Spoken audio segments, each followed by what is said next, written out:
Isang Vivo Max artist na si Asi Acosta na scam ng binook niya online na nakita niya lang sa Facebook na staycation sa Tagaytay. Inakala niyang legit ito dahil ang Facebook page or nasabing Facebook page ay verified at maraming followers. Nakakatakot na talaga sa panahon ngayon dahil kahit verified kay Facebook or kay Meta ay meron na ring mga scammer. Kaya dapat maging aware tayo mga kababayan. Itong video na to is for awareness dahil Holy Week na at madaming gustong magbakasyon. Isa ako doon and na-scam ako. So, for awareness lang para hindi na rin mangyari sa inyo. Bale, ayan, ito po yung page na ng scam sa akin.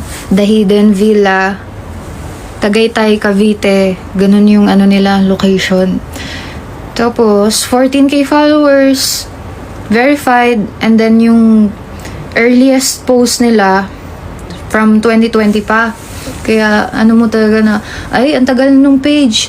Legit, verified, daming followers. Tapos yung pinaka recent na tag sa kanila from guest pa. Tapos sila yung tinag, family.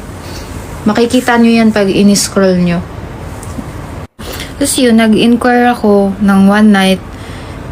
And nag-send sila ng nila, ng prices, ganyan. Tapos yun, nag-down ako ng 50% tapos ng security deposit. Sinend ko yun lahat. And after ilang minutes, nag-chat. Ito yung chat. Yan, acknowledge receipt. Tapos, hi ma'am, after regarding your reservation, yan, may nakapag-send daw, may na-double book, ganyan.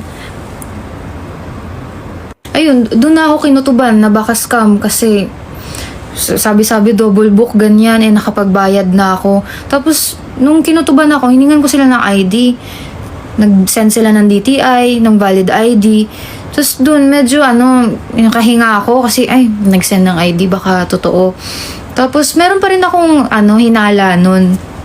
Tapos after nun, pinipilit na nila ako mag full payment kasi para daw ma-secure yung dates.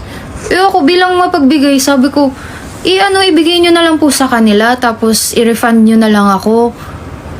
Ayun, pinipilit ako mag full pay, ayoko nga. Tapos sabi ko, bigyan ko kayo ng until tomorrow para i-refund ako. Ayun, wala. Ayan, naka-block na ako. Tapos ang nakakatawa pa, after nila akong i-block, sa binigay kong time, sabi ko until noon, ganyan maghihintay ako. Ayan, nag-post pa na available sila ng April 3 to 5. Ang kapal! Ayun, lesson learned. Pag gusto mag-book ng ganyan, dapat talaga in person yung reservation or meron kang kakilala na pumunta muna dun. Ganun. Yun lang, bye. Ako naman guys, lagi kong ginagawa kaya saan man ako mag-travel sa Pilipinas o sa ibang bansa, ang lagi kong ginagamit ay ang Agoda app. At makailang beses ko na ito gamit sa Asia at sa Pilipinas para hindi kayo ma-scam. Actually, ni-research ko nga ang mga hotel sa Tagaytay or mga villa at lumabas naman dito at napakamura lang. Ganon din sa mga OFW na gusto mag-book malapit sa NAIA. Gamitin nyo lang or mag-book kayo gamit ang Agoda app. Pero bago nyo i-confirm ang booking ay basahin nyo rin muna ang mga reviews dahil baka pangit na at luma na ang facility.